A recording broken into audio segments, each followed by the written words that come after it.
ಯಾರ್ಯಾರು ವೈಜ್ಞಾನಿಕವಾಗಿ ಉತ್ತಮ ಸಮಾಜಕ್ಕೆ ಶ್ರಮಿಸ್ತಾ ಇದ್ದಾರೋ ಅವರೆಲ್ಲರ ಜೊತೆ ಕೈಜೋಡಿಸಿ ಕೆಲಸ ಮಾಡ್ತಾ ಇದ್ದಾರೆ. ಏನಿದು ಉತ್ತಮ ಸಮಾಜ, ಏನಿದು ಸಂವಿಧಾನಗಳ ಸಮಾಜ?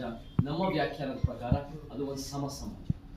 ಸೊ ಆ ಸಮ ಸಮಾಜ ವಿಚಾರದಲ್ಲಿ ಇದು ಇವತ್ತು ಹರಪನಹಳ್ಳಿಯಲ್ಲಿ 111ನೇ ಮತಕ್ಷೇತ್ರದಲ್ಲಿ ಈ ಸಮಾನತೆಯ ಸಭೆ ಕರೆದಿದ್ವಿ.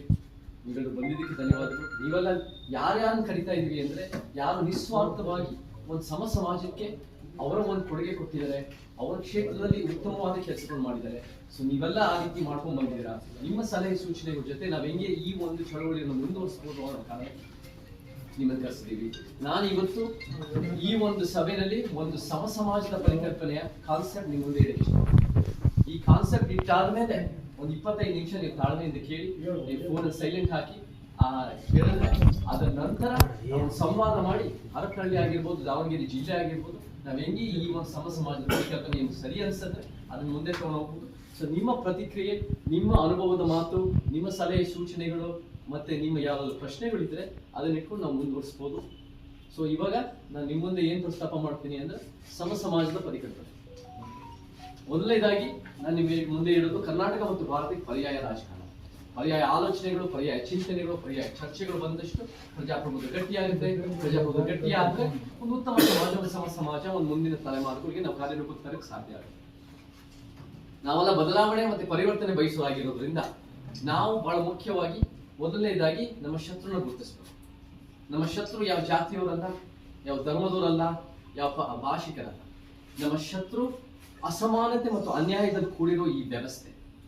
ಈ ವ್ಯವಸ್ಥೆನೇ ಅಸಮಾನತೆ ಮತ್ತು ಅನ್ಯಾಯದಲ್ಲಿ ಕೂಡಿದೆ. ಇದರಲ್ಲಿ ಜಾತಿ, ಲಿಂಗ, ವರ್ಗ, ಕುಟುಂಬ, ಭಾಷೆನಂತ ಪ್ರಬಲರಿರೋರು ಅವರ ಪರವಾಗಿ, ಅವ್ರ ಸುತ್ತಮುತ್ತ ಇರೋ ಪರವಾಗಿ, ಅವ್ರ ಮಕ್ಕಳು, ಅವ್ರ ಕುಟುಂಬದ ಪರವಾಗಿ ಈ ವ್ಯವಸ್ಥೆ ನಡೀತಾ ಇದೆ. ಬೇರೆ ಇನ್ನೆಲ್ಲರಿಗೂ ಬೇರೆ ಹಂತಕ್ಕೆ ಅನ್ಯಾಯ ಆಗ್ತಾ ಇದೆ. ಇದು ನಮ್ಮ ವಾದ. ಸೊ ನಮ್ಮ ಶತ್ರು ಇರೋದು ಈ ಅಸಮಾನತೆ ಮತ್ತು ಅನ್ಯಾಯದ ವ್ಯವಸ್ಥೆ. ನಾವು ಈ ಅಸಮಾನತೆ ಮತ್ತು ಅನ್ಯಾಯದ ವ್ಯವಸ್ಥೆನ ಸರಿಪಡಿಸೋಕೆ ನಾವು ರಾಜಕಾರಣಿಗಳು ಆಯ್ಕೆ ಮಾಡ್ತೀವಿ. ಅವರು ರಾಜ್ಯದ ಹಿತಾಸಕ್ತಿಗಾಗಿ ಕೆಲಸ ಮಾಡಬೇಕು ಅನ್ನೋ ಉದ್ದೇಶದಿಂದ. ಆದ್ರೆ ದುರಂತ ಮತ್ತು ವಿಪರ್ಯಾಸ ಏನಂದ್ರೆ ಅವ್ರ ರಾಜ್ಯದ ಹಿತಾಸಕ್ತಿಗಿಂತ ಅವ್ರ ಸ್ವ ಅಧಿಕಾರ, ಸ್ವ ಹಣ ಮತ್ತೆ ಸ್ವ ಪ್ರತಿಷ್ಠೆಗಾಗಿ ಅವ್ರು ಕೆಲಸ ಮಾಡ್ತಾ ಇದ್ದಾರೆ. ಇದು ಒಂದು ಅವರ ಪಕ್ಷದ ಒತ್ತಡಗಳು ಇರಬಹುದು, ಅವರ ಇಚ್ಛಾಶಕ್ತಿಯ ತಿಳುವಳಿಕೆ ಕೊರತೆ ಇರಬಹುದು, ಅನೇಕ ಕಾರಣಗಳು ಇರಬಹುದು. ಆದ್ರೆ ಅವ್ರ ರಾಜ್ಯದ ಹಿತಾಸಕ್ತಿಗಳಿಗಿಂತ ಅವರು ಒಂದು ಸ್ವ ಹಿತಾಸಕ್ತಿಗಾಗಿ ಕೆಲಸ ಮಾಡ್ತಾ ಇದ್ದಾರೆ ಅಂತ ನಮ್ಮ ವಾದ. ಸೊ ನಾವೇನ್ ಮಾಡಬೇಕು? ಬಹಳ ಮುಖ್ಯವಾಗಿ ನೀವೆಲ್ಲ ಸಾಮಾಜಿಕ ಹೋರಾಟಗಳು, ನ್ಯಾಯಕ್ಕೋಸ್ಕರ ಹೋರಾಟಗಳು, ಬಹಳ ದೊಡ್ಡ ಪ್ರಮಾಣದ ಹೋರಾಟಗಳು ಎಷ್ಟೋ ದಶಕಗಳು ಮಾಡ್ಕೊಂಡು ಬಂದಿಲ್ಲ.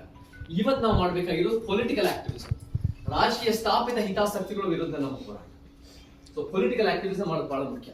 ನಮ್ಗೆ ಇವತ್ತಿನ ದಿನ ನಾವ್ ಹೆಂಗೆ ವ್ಯಾಖ್ಯಾನಿಸ್ತೀವಿ ಪೊಲಿಟಿಕಲ್ ಸಿಸ್ಟಮ್ ಅಂದ್ರೆ ಎಡ, ಮಧ್ಯ, ಬಲ ಅನ್ನೋದನ್ನ ಒಂದು ಪೊಲಿಟಿಕಲ್ ವ್ಯಾಖ್ಯಾನ. Left, centre, right. ಎಡಪಂಥಿ ಅಂದ್ರೆ ಯಾರು? ಅದು ಕೇರಳದ ಪಕ್ಷಗಳು, ಕಮ್ಯುನಿಸ್ಟ್ ಪಕ್ಷಗಳು, ವೆಸ್ಟ್ ಬೆಂಗಾಲ್, ತ್ರಿಪುರದ ಮುಂಚೆ ಇರೋ ಪಕ್ಷಗಳು ಎಡಪಂಥಿ ಅಂತ ನಾವು ಗುರುತಿಸ್ತೀವಿ. ಬಲಪಂಥಿ ಅಂದ್ರೆ ಯಾರು? ಅದು ಒಂದು 35% ಕರ್ನಾಟಕದಲ್ಲಿ ವೋಟ್ ತಗೊಳ್ಳೋರು, 38% ದೇಶದಲ್ಲಿ ತಗೊಳ್ಳೋರು, ಅದು ಹಿಂದುತ್ವ, RSS, ಒಂದು ಕೇಂದ್ರದಲ್ಲಿ 3 ಸಲ ಗೆದ್ದಿರೋರು ನಾವು ಬಲಪಂಥಿ ಅಂತ ನಾವು ವ್ಯಾಖ್ಯಾನಿಸ್ತೀವಿ. ಮಧ್ಯಪಂಥಿ ಅಂದ್ರೆ ಯಾರು? 62 ಇಂದ 65% ವೋಟ್ ತಗೊಳ್ಳೋರು. ನಾವೇನ್ ವ್ಯಾಖ್ಯಾನಿಸ್ತೀವಿ? ಒಂದು ಮನುವಾದಿ ಪಕ್ಷ, ಯಥಾಸ್ಥಿತಿ ಪಕ್ಷಗಳು ಅಧಿಕಾರ ಬರಬೇಕು, ಬಂದ ಮೇಲೆ ಏನ್ ಮಾಡೋದಿಲ್ಲ, ಕಡಲೆಕಾಯಿ ಬೀಜ ತಿನ್ಕೊಂಡು ಕ್ರಿಕೆಟ್ ನೋಡ್ಕೊಂಡಿರೋ ಒಂದು ರಾಜ್ಯ ಸರ್ಕಾರ ಅಂತ ಪಕ್ಷ. ಇದು ಎಡ, ಮಧ್ಯ, ಬಲ ಅಂತ ನಮ್ಮ ವ್ಯಾಖ್ಯಾನ.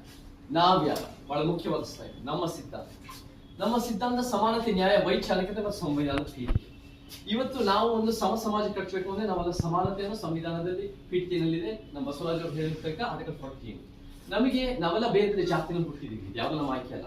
ಬೇರೆ ಬೇರೆ ಲಿಂಗಗಳು ಹುಟ್ಟಿದೀವಿ, ನಮ್ಮ ಆಯ್ಕೆ ಇಲ್ಲ. ಬೇರೆ ಬೇರೆ ಊರುಗಳಿಗೆ ಬೇರೆ ಬೇರೆ ಧರ್ಮಗಳು ಹುಟ್ಟಿದೀವಿ, ಯಾವ್ದು ನಮ್ಮ ಆಯ್ಕೆ ಅಲ್ಲ. ಹುಟ್ಟಿದ ಮೇಲೆ ಏನ್ ಮಾಡ್ತೀವಿ ಅದು ನಮ್ಮ ಆಯ್ಕೆ. ಹುಟ್ಟಿದ ಮೇಲೆ ನಾವು ಒಂದು ಸಮ ಸಮಾಜಕ್ಕೆ ಶ್ರಮಿಸ್ತೀವಿ, ಸಮಾನತಾವಾದಿಗಳಾಗ್ತೀವಿ. ಆ ಸಮಾನತೆ ಸಂವಿಧಾನ ಪೀಠಿಕೆಯಲ್ಲಿದೆ. ನ್ಯಾಯ ಅಂದ್ರೆ ಏನು? ಹೆಂಗ್ ವ್ಯಾಖ್ಯಾನಿಸೋದು ನ್ಯಾಯ? ನಾವು ನ್ಯಾಯ ಹೆಂಗ್ ವ್ಯಾಖ್ಯಾನಿಸ್ತೀವಿ ಅಂದ್ರೆ ಇತಿಹಾಸದ ತಪ್ಪುಗಳನ್ನು ಸರಿಪಡಿಸೋದು. ಸೊ ಆ ಇತಿಹಾಸದ ತಪ್ಪನ್ನು ಸರಿಪಡಿಸೋದನ್ನೇ ವೈಚಾರಿಕತೆ, ವೈಜ್ಞಾನಿಕತೆ, ಆರ್ಟಿಕಲ್ 51H, ಯಾವ ಮೂಢನಂಬಿಕೆ, ಮೌಢ್ಯ ಇಲ್ಲದೆ ಮತ್ತೆ ಸಂವಿಧಾನ ಪೀಠಿಕೆಯನ್ನು ಎತ್ತಿ ಹಿಡಿದ. ಇವತ್ತಿನ ದಿನ ಸಂವಿಧಾನ ಅಡಿಯಲ್ಲಿ, ಅಸ್ತಿತ್ವದ ಅಡಿಯಲ್ಲಿ 2800 ಪಕ್ಷಗಳಿವೆ, 2800 ಮೇಲ್ಪಕ್ಷಗಳು. ನಮ್ಮ ವಾದದ ಪ್ರಕಾರ ಈ 2800 ಪಕ್ಷಗಳು ಯಾರೇ ಒಂದು ಸಂವಿಧಾನ ಪರ ಇದೀವಿ ಅಂತ ಜೈಲಿಂದ ಸಂವಿಧಾನ ತೆಗಿತಾರೋ, ಜಾಥಾ ಮಾಡೋದು, ಸಂವಿಧಾನ ಶರ್ಟ್ ಬ್ಯಾಗ್ ಹಾಕೊಂತಾರೋ, ಈ 2800 ಪಕ್ಷಗಳು ಯಾರು ಸಂವಿಧಾನ ಎತ್ತಿಡ್ತಾ ಇಲ್ಲ. ಯಾರಾದ್ರೂ ಸಂವಿಧಾನ ಎತ್ತಿಡಿತಾ ಇದ್ದಾರೆ ಅಂದ್ರೆ ನಿಮ್ಮಂತ ನಮ್ಮಂತ ಸಮ ಸಮಾಜವಾದಿಗಳು ಮಾತ್ರ. ಸೊ ಈ ಸಮ ಸಮಾಜ ಕಟ್ಟಬೇಕು ಅಂದ್ರೆ ಬಹಳ ಮುಖ್ಯವಾಗಿ ಶಕ್ತಿ ರಚನೆಗೆ ಪ್ರತಿರೋಧ ತರಬೇಕು. ಏನಿದೆ ಶಕ್ತಿ ರಚನೆ? Power structure. ಈ ಪವರ್ ಸ್ಟ್ರಕ್ಚರ್ ಅಂದ್ರೆ ಜಾತಿನಲ್ಲಿದೆ, ಲಿಂಗದಲ್ಲಿದೆ, ಆರ್ಥಿಕದಲ್ಲಿದೆ, ಉದ್ಯೋಗದಲ್ಲಿದೆ, ಭಾಷೆನಲ್ಲಿದೆ, ಸಂಸ್ಕೃತಿನಲ್ಲಿದೆ, ಬೇರೆ ಬೇರೆ ರೀತಿ ಶಕ್ತಿ ರಚನೆ. ಇದಕ್ಕೆ ಪ್ರತಿರೋಧ